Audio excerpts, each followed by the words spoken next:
On a traversé la forêt amazonienne, le désert de Namib. Le Groenland et les couleurs islandaises. On a marché dans le désert, au Chili, en Australie, à Oman. Et sur une rivière gelée en Himalaya.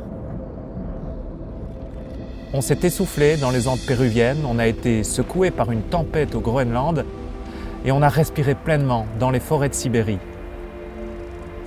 On a aussi vu de drôles de visages. On a vu des baleines, des chameaux, des ours bruns, des koalas. Des rhinocéros et des charmants iguanes aux Galapagos. On a roulé les cheveux au vent en Australie, en Namibie, en Islande, en Norvège et à Oman.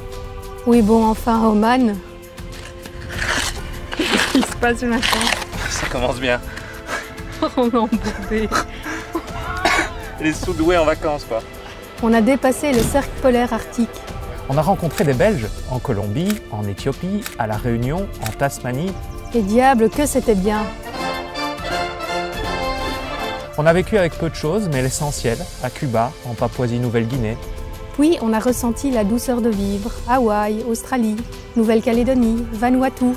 On a connu l'extrême pauvreté au Bangladesh, en Éthiopie. Et le bonheur des Bhoutanais.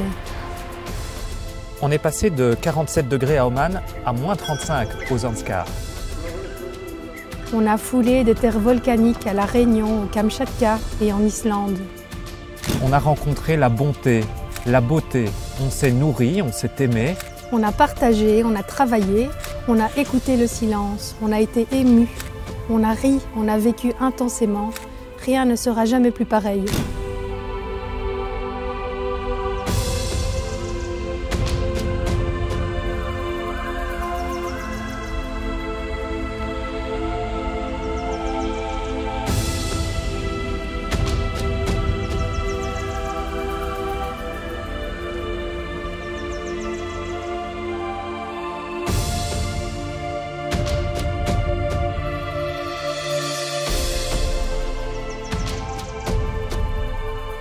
Comment rentrer après 365 jours comme cela? Eh bien peut-être ne pas tout à fait rentrer parce qu'on a décidé de continuer le voyage. Bon, maintenant on peut vous le dire, c'est décidé.